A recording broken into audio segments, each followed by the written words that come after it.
I didn't even have time to react before Tyler dropped the stack of photos onto the bar. "Take a look," he said, smirking. "Your wife's got talent." My hands trembled as I flipped through them. Each image was a new stab to the gut. Megan, my wife of 10 years, wrapped around him, around other men, lost in moments I was never supposed to see. My mouth went dry. My pulse pounded in my ears. Tyler leaned in, his voice low and dripping with satisfaction. "She was begging for it, man. Every single time. Told me you could never satisfy her." The bar around me faded. The voices, the music, everything blurred into nothing. All I could hear was his laughter. All I could see were those photos burned into my mind like a nightmare I'd never wake up from. I should have swung. Should have broken his smug face right then and there. But I needed answers first. "How long?" My voice barely sounded like mine. 2 years, he said, sipping his drink. "And she loved every second of it." The glass in my hand shattered. But I didn't even feel it. I had no idea who my wife really was. But I was about to find out. The glass shattered in my grip, shards slicing into my palm. I barely felt the sting. Tyler just grinned, watching me like I was some kind of experiment, like he was waiting to see what I'd do next. "You should clean that up," he said, nodding at my bleeding hand. "Wouldn't want to make a mess." A mess. That was rich, coming from him. He had already burned my life to the ground. What was a little blood compared to that? I forced my breathing to slow, tightening my fist. "Why are you telling me this?" Tyler chuckled and leaned back against the bar, completely at ease. "Because it's fun," he said, shrugging. "Seeing your face right now? Worth it. Besides, Megan never told you, and she wasn't going to. Figured you deserved to know what kind of woman you married."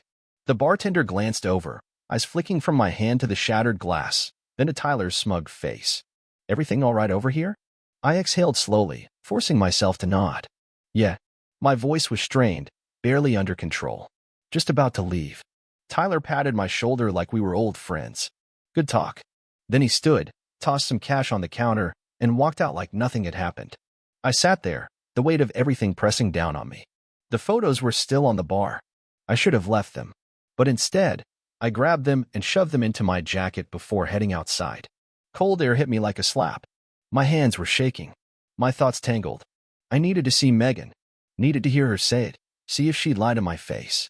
The drive home was a blur. My grip on the wheel was tight, knuckles white.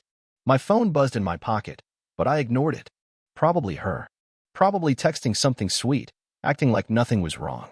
Like she wasn't the biggest liar I'd ever met. By the time I pulled into the driveway, my heart was a hammer in my chest. The house was quiet. Warm light spilled from the windows, making it look like any other night. Normal. Safe. I stepped inside, shutting the door behind me. Megan's voice called out from the kitchen. "Hey, babe. You're home early." Like nothing had changed.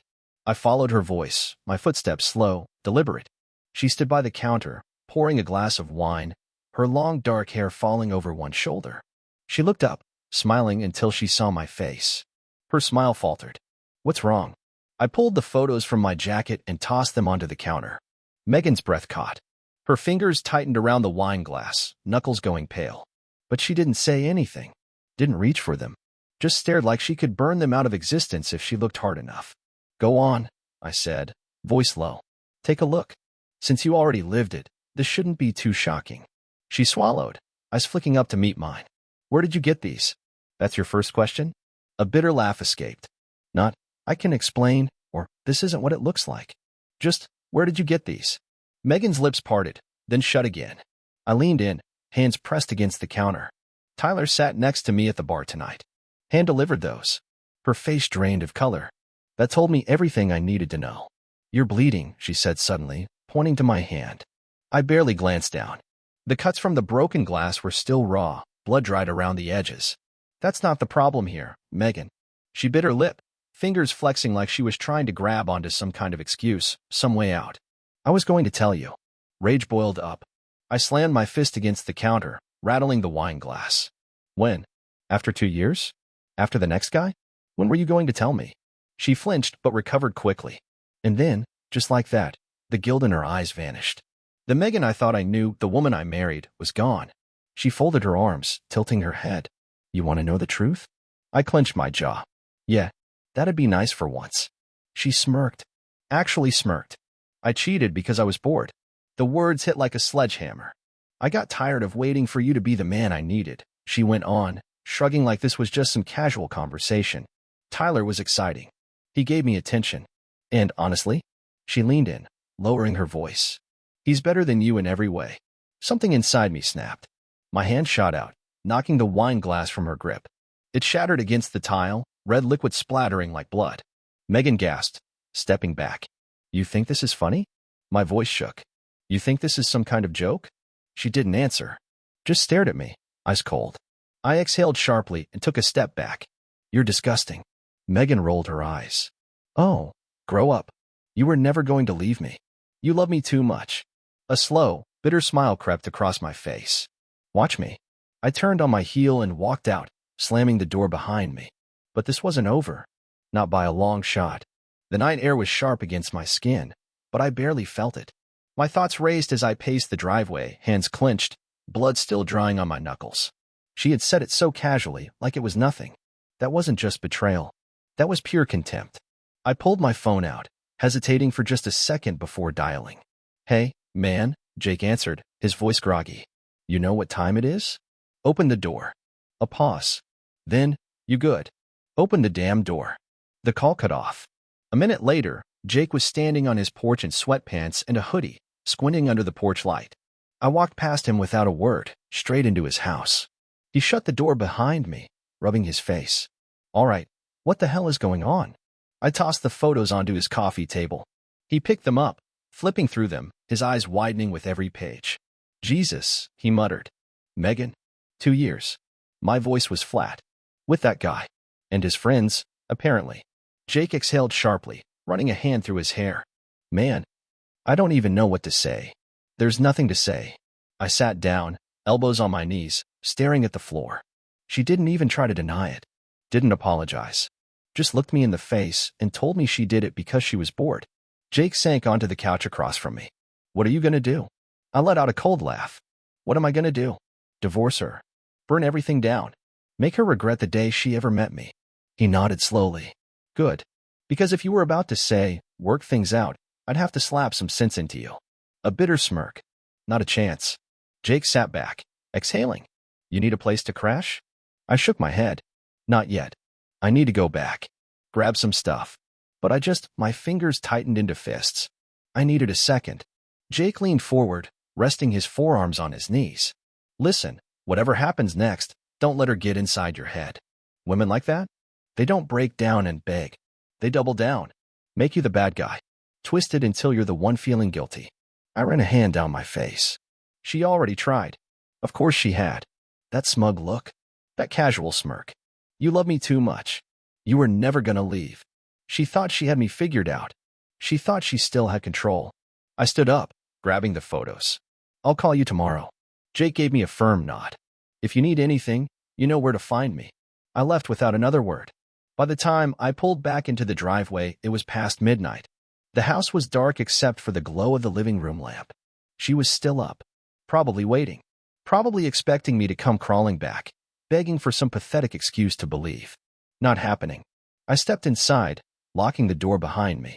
Megan was curled up on the couch, a blanket draped over her legs, phone in hand. Her head snapped up when she saw me. You left, she said, voice even. I ignored her, moving past her toward the bedroom. Where did you go? Again, no answer. She huffed, tossing her phone onto the couch. Are we going to talk about this? I paused in the doorway, looking over my shoulder. Talk about what, Megan? That you've been screwing around behind my back for 2 years? That you didn't even have the decency to fake an apology? She rolled her eyes, standing. Oh, come on. You're acting like I killed someone. That was it. That was the moment I realized she felt nothing. I turned to face her fully, crossing my arms. You think this is funny? No, she said, but there was amusement in her voice. I think you're overreacting. I let out a slow breath, shaking my head. You know what's funny? Tyler seemed to have more respect for me than you do. At least he told me to my face. That wiped the smirk off her lips. She folded her arms, shifting her weight. What do you want me to say? That I regret it? That it was a mistake? She let out a soft laugh. I don't regret it. And it wasn't a mistake. I wanted to do it. Cold. Empty. Like she wasn't even human. I stepped closer. You wanted to do it. But you still wanted to keep me. Her lips pressed together. That's what pisses you off, isn't it? I said, voice lowering. Not that I found out. Not that it's over. You're mad because you thought I'd just sit there like an idiot while you lived your double life. Her jaw clenched. I don't need a lecture. No, I agreed. You need a reminder of what's about to happen next. I pulled my phone out, tapping the screen. Then I turned it toward her. Her eyes flicked down. It took a second for the color to drain from her face. Because there, displayed for her to see, was an email. To my lawyer. Subject line, filing for divorce. I watched her reaction carefully. No tears. No shock. Just calculation. Like she was already figuring out her next move. She exhaled through her nose, lifting her chin. So that's it. That's it, I said. She stared at me for a long moment. Then she scoffed, shaking her head. You're gonna regret this. I smiled. No. I think for the first time in a long time, I won't. Then I walked past her, into the bedroom, and started packing my bags. This was only the beginning. The sound of the zipper on my duffel bag was the only thing breaking the silence. My hands worked fast, shoving clothes inside without care. The sooner I was out of this house, the better. Megan stood in the doorway, arms crossed, watching me like a cat sizing up its prey. Not a single trace of guilt on her face. Not even anger. Just calculation. You really think you're gonna win this? She asked, her voice smooth, almost amused. I didn't answer. Just grabbed another shirt from the dresser and tossed it into the bag. She let out a breathy laugh. You do, don't you? You think you'll just walk away and everything will go your way. I paused, looking at her. Everything's already gone my way. That hit a nerve. Her lips pressed into a thin line. You're an idiot if you think you'll come out of this clean. You have no idea what I'm capable of. That made me smirk. You really don't know when to quit, do you? She stepped forward, her voice lowering. You're emotional right now. Making dumb decisions. When this settles, when you realize what you're throwing away, you'll come crawling back. And guess what? Her eyes darkened. I won't take you back. That actually made me laugh. A sharp, humorless sound. Megan, I said, zipping up the bag, I wouldn't take you back if you were the last person on earth. Her jaw clenched. That was the first real reaction I got from her. You can leave, she said, her voice tight. But don't expect this to be easy. You want a divorce? Fine. But I'll make sure it costs you. I grabbed the bag and slung it over my shoulder. You already cost me 2 years of my life. That's the last thing you'll ever take from me. I brushed past her, walking down the hall. Every step felt lighter. Freedom was just outside that door. But then, just as I reached for the handle, I heard her say it. That's funny, she murmured. Tyler said you were weak. And damn, he was right. I froze. My fingers curled around the door handle, knuckles whitening. A slow heat crawled up my spine, burning through my veins. She wanted me to snap. She wanted to have the last word. I turned around slowly. She was leaning against the wall now, arms still crossed, eyes gleaming with satisfaction. Go on, she taunted. Run away. That's what you're best at. A slow smirk pulled at my lips. You know, Megan, I said, tilting my head, for someone who was so bored with me, you sure are trying hard to keep my attention. That wiped the smirk right off her face. Without another word, I turned, yanked the door open, and stepped out into the cold night. I didn't look back. The drive to Jake's place was quiet. No music. No radio. Just the sound of the tires against the road and my own heartbeat in my ears. I should have been furious. Maybe I was. But more than anything, I felt done. Megan thought she could twist this. Thought she could play mind games, turn this into something it wasn't. But I wasn't playing anymore. When I pulled up to Jake's house, the porch light was still on. I barely knocked before he opened the door. Damn, he said, eyeing the bag over my shoulder. That bad. Worse. I stepped inside, dropping the bag near the couch. Told her I'm filing. She didn't even flinch.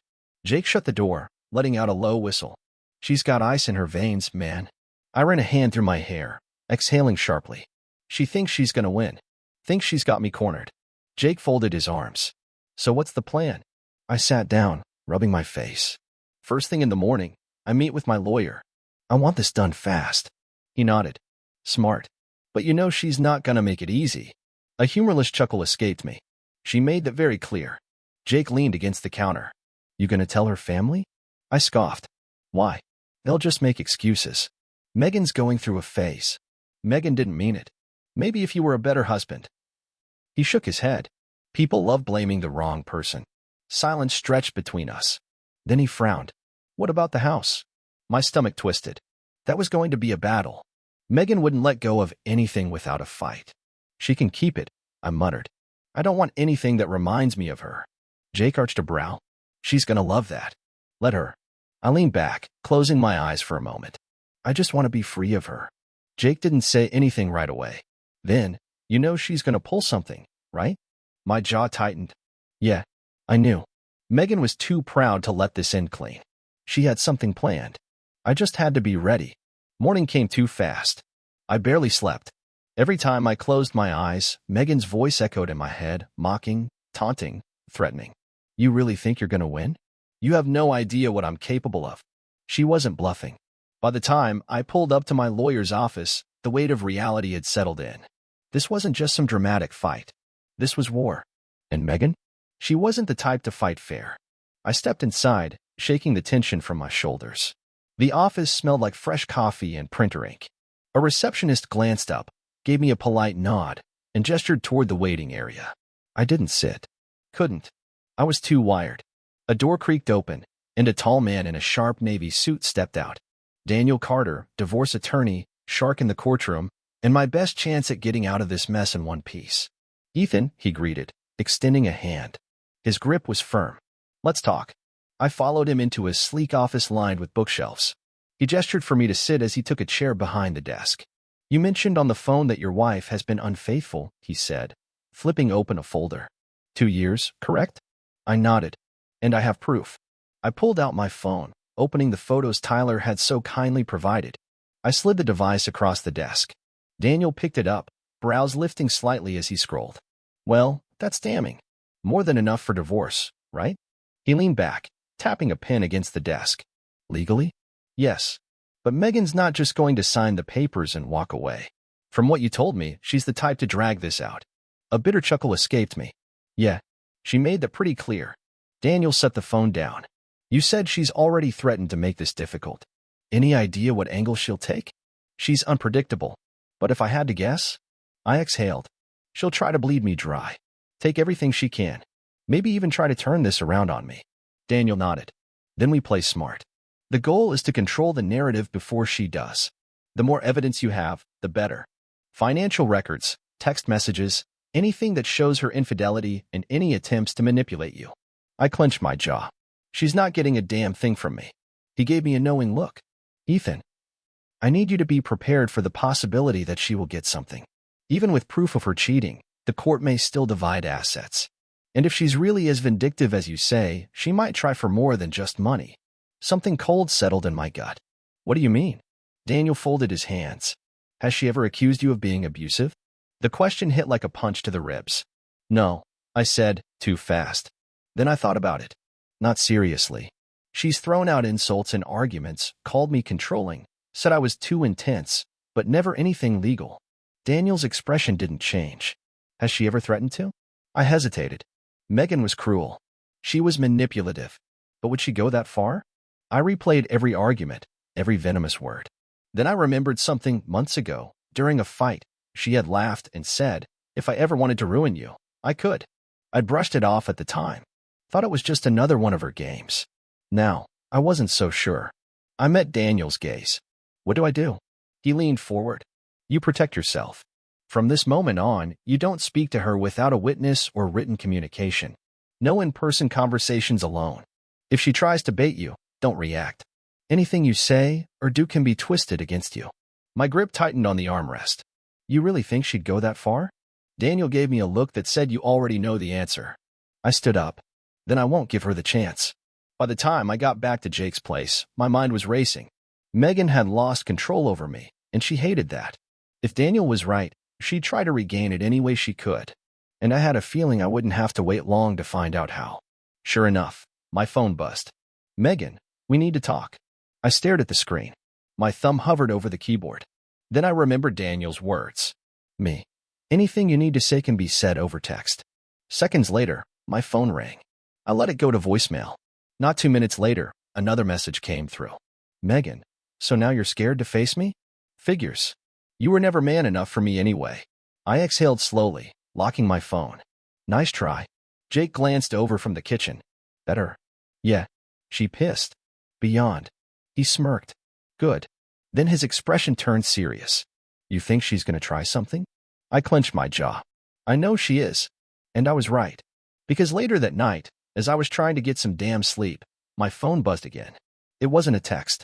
It was an email. From Megan. Subject: formal complaint. Message: since you refuse to talk to me like an adult, I have no choice but to take the next step. Consider this my official notice.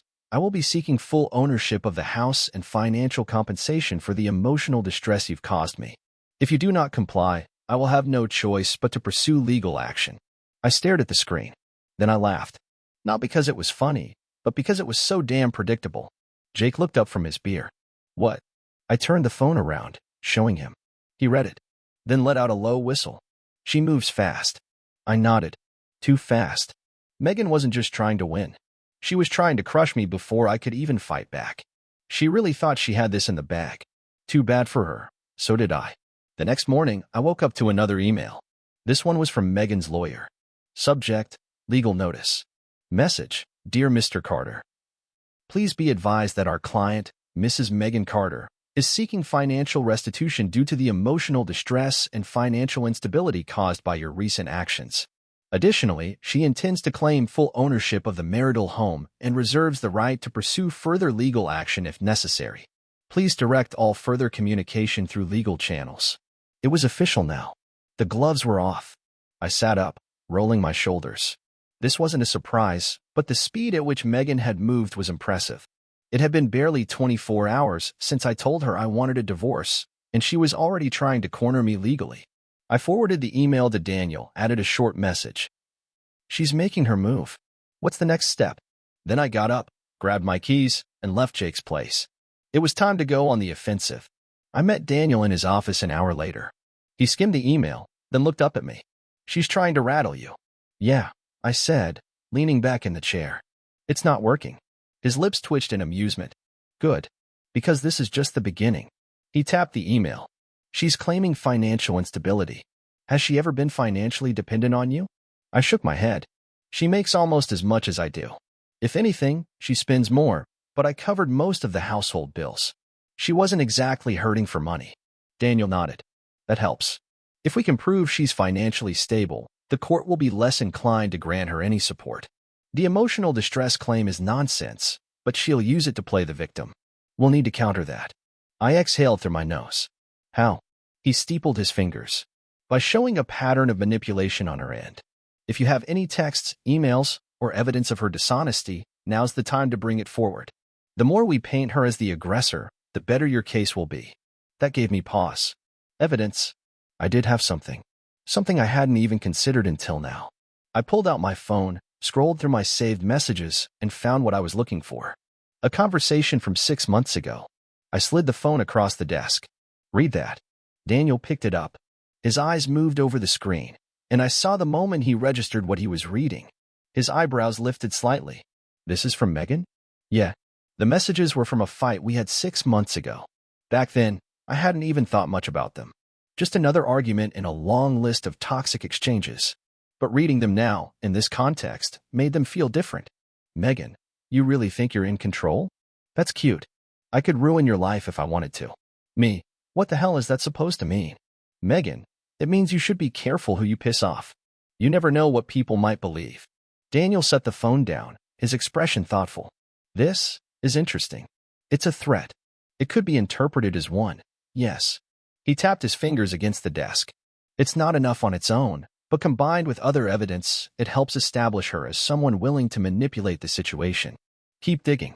If there's more like this, we'll use it. I nodded, taking my phone back. I'll find more. Good. He folded his hands. And in the meantime, don't engage with her. No emotional responses. No fights. She wants you to react. Don't give her what she's looking for. I smirked. Oh, don't worry. She's not getting a damn thing from me. Later that afternoon, I decided to swing by the house. I wasn't going inside. I wasn't stupid. But there were a few personal things I wanted to grab from the garage before Megan inevitably tried to claim everything as hers. When I pulled up, I noticed something strange. A car was parked in the driveway. Not Megan's. Not mine. I frowned. It was a sleek black BMW. Expensive. Too expensive for most of Megan's friends. Then the front door opened, and he stepped out. Tyler. That smug bastard. He didn't see me at first. He was too busy adjusting his suit jacket, looking around like he owned the place. Then, as he turned, his eyes met mine. And he grinned. Not just a normal grin. A smug, victorious, go ahead and do something kind of grin. That was the moment I realized something. This wasn't just about Megan. Tyler was enjoying this. He wasn't just some guy she cheated with. He was actively trying to rub it in my face. I clenched the steering wheel so hard my knuckles turned white. Every instinct screamed at me to get out of the car and knock that look right off his face. But then I remembered Daniel's words. Don't react. I forced myself to breathe. Forced myself to smirk instead. And then, slowly, I rolled down my window. Nice car. I called out. Megan buy that for you? Tyler's smirk twitched, just slightly. But he recovered fast. Nah, he said smoothly. She just lets me ride in it. A slow burn of rage coiled in my gut. But I didn't give him the satisfaction of seeing it. I just laughed. That's cute. Enjoy it while it lasts. His grin faltered. Just a little. What's that supposed to mean? I didn't answer. Just put the car in reverse, backed out of the driveway, and drove off. Because I wasn't going to fight Tyler in the driveway like some idiot. No. I was going to destroy him where it really mattered. And when I was done, he'd wish he never met Megan Carter. Tyler thought he'd won. That stupid smirk, the way he carried himself like he owned my house, like he'd already taken everything from me, it pissed me off more than I wanted to admit. But I wasn't stupid. I wasn't going to swing at him in the driveway like some reckless idiot. No, I was going to dismantle him piece by piece. And Megan? She was going down with him. The moment I got back to Jake's place, I called Daniel. I need everything on this guy, I said the second he picked up. He didn't ask questions. Just sighed. What happened? I swung by the house, I said, pacing the living room. Didn't go inside. Just wanted to grab a few things from the garage. But Tyler was there. There was a pause. Then, Megan's boyfriend? I clenched my jaw. Yeah, and he was comfortable. Like he lives there now. Daniel hummed. That fast, huh? Yeah. My grip on the phone tightened. I want to know everything about him. A chair creaked on the other end of the line. I'll see what I can dig up. In the meantime, stay away from the house. I know. And Megan? She sent another email, I said. Legal threats, trying to claim financial instability. It's bullshit. Daniel sighed. Of course it is. I'll draft a response. In the meantime, keep everything documented. If she escalates, we need to be ready. She will escalate, I muttered. She won't stop until she thinks she's won. Daniel chuckled. Then let's make sure she never does. I barely slept that night. Every time I closed my eyes, I saw Tyler's face. That arrogant grin. The way he looked at me like he was the one in control. Morning came too fast, and with it, an email from Daniel. Subject, info on Tyler Monroe. I sat up fast, clicking it open. Ethan. I pulled some basic records on Tyler Monroe. He's been through 2 civil lawsuits in the past, both former business partners accusing him of fraud. Settled out of court both times. No criminal record, but definitely not clean. Fraud. I exhaled slowly, reading the message again. He wasn't just some guy. He was a scammer. And Megan? She was either too blind to see it, or she didn't care. Either way, this was leverage. I grabbed my phone and dialed Daniel. I want details on those lawsuits, I said the second he answered. You think you can use them? I smirked. I know I can. By the afternoon, I had enough to work with. Tyler Monroe was a parasite. He latched onto successful people, sucked them dry, and when things went south, he slithered away before the consequences could catch him. He had a pattern, getting involved in shady business deals, making promises he couldn't keep, and leaving his so-called partners bankrupt while he walked away untouched. And now? He was doing the same thing to Megan. The only difference was, this time, I was watching. I waited until evening before I made my move. Megan was smart in a lot of ways. Manipulative, cunning, always playing the victim. But she had one weakness, her ego. So I baited her. I sent one simple text.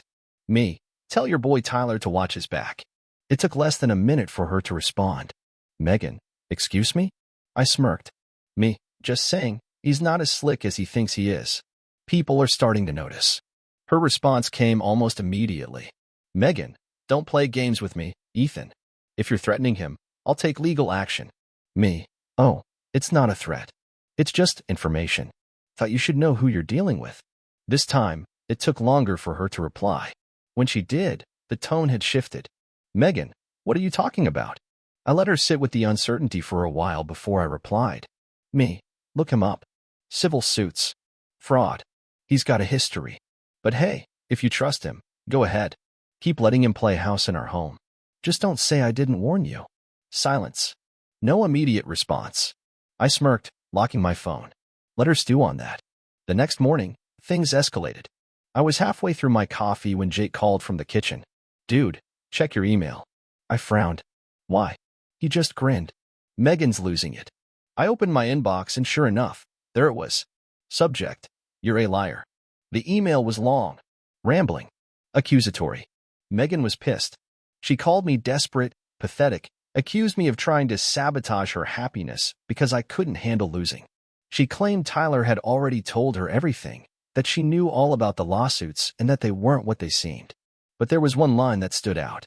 You're just jealous because Tyler is everything you're not. I laughed. Actually laughed. That was when I knew I had her. She was spiraling. And Tyler? He wasn't the type to stick around when things got complicated. I could already see it playing out. Megan, questioning him, demanding answers, her paranoia eating away at her. And Tyler? He'd hate that. Guys like him thrived on illusion, on control. If Megan started doubting him, he wouldn't try to fix it. He'd run. And when that happened, she'd be left with nothing. I leaned back in my chair, sipping my coffee. This wasn't over. Not yet. But for the first time since this nightmare started, I was winning. I knew the moment Megan got my message, her mind would spiral. And Tyler? He wasn't built to handle pressure. Guys like him thrived when people trusted them blindly. The second cracks started forming, they ran. So now, I just had to sit back and watch the dominoes fall. 2 days passed. No texts, no emails from Megan. Silence. Then, on the third night, my phone rang. I checked the screen. Megan. I smirked and let it ring twice before answering. Megan. She didn't even let me get another word in. You're such a manipulative bastard. I chuckled. That's rich, coming from you. What the hell did you do? Her voice was sharp, almost frantic. Me. I leaned back. Nothing. Just gave you a little heads up. You looked him up, didn't you? Silence. Then, lower. You think you're so damn smart, don't you? I grinned. No, Megan. I know I am. She exhaled sharply. You're pathetic. I could almost see her pacing, her free hand clenched into a fist. This was a woman who had never been outplayed before. Not like this. Let me guess, I mused. You confronted him. He got defensive.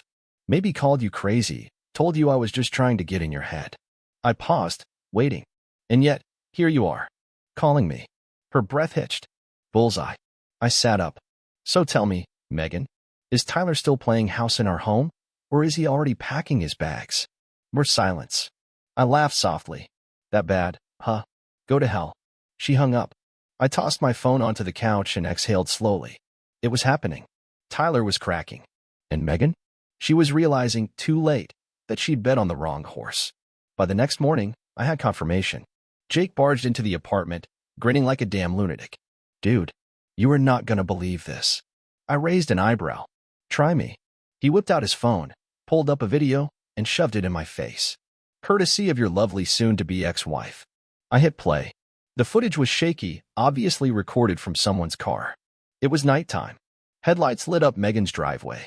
And right there, in the middle of the front lawn, Megan and Tyler were screaming at each other. She was livid, gesturing wildly, while he stood there with his arms crossed, looking pissed but defensive. I turned up the volume. You lied to me, Tyler. Megan's voice was sharp, venomous. You told me those lawsuits were bullshit. But guess what? I checked. And you settled both of them? Tyler ran a hand through his hair, clearly irritated. So what? That doesn't mean anything. Oh, really? Then why the hell did one of your business partners call me last night and tell me you stole from them? Bingo. I grinned. This was better than I could have planned. Tyler scoffed. Megan, come on. You really think your ex-husband didn't set this up? He's manipulating you. Megan let out a short, bitter laugh. Yeah? Then why are other people saying the same damn thing? Why did I find more lawsuits tied to your name? She stepped closer, jabbing a finger into his chest. You're a scammer. Tyler's expression darkened. Watch it. Megan's eyes flashed. Or what? For a second, I thought he might actually snap. His hands clenched at his sides, his jaw tight. But then, just as quickly, his whole posture shifted. He sighed, shook his head. This is ridiculous. You're letting him win, Megan. Then, without another word, he turned, stalked to his car, and drove off. The video ended. Jake snorted. Dude, you destroyed them. I chuckled, tossing his phone back. Nah, they did that all by themselves. For the first time in weeks, I felt free. Megan had tried to ruin me. She'd thrown everything she had at me, manipulation, threats, legal games. And yet, here I was, standing, while she was the one left picking up the pieces. That night, I poured myself a drink, sat by the window, and let it sink in. I wasn't angry anymore. I wasn't sad. I was just done. And it felt good. The next morning, Daniel called. Got an update for you, he said. Hit me. He cleared his throat. Megan's lawyer reached out. She's, reconsidering her legal claims. I smirked. Let me guess. Tyler bailed, and now she can't afford a drawn-out fight. Daniel chuckled. Something like that. Basically, if you're willing to keep things civil, she's open to a mutual divorce settlement. No ridiculous demands. I leaned back, stretching. Tell her lawyer I'll think about it. You want to think about it?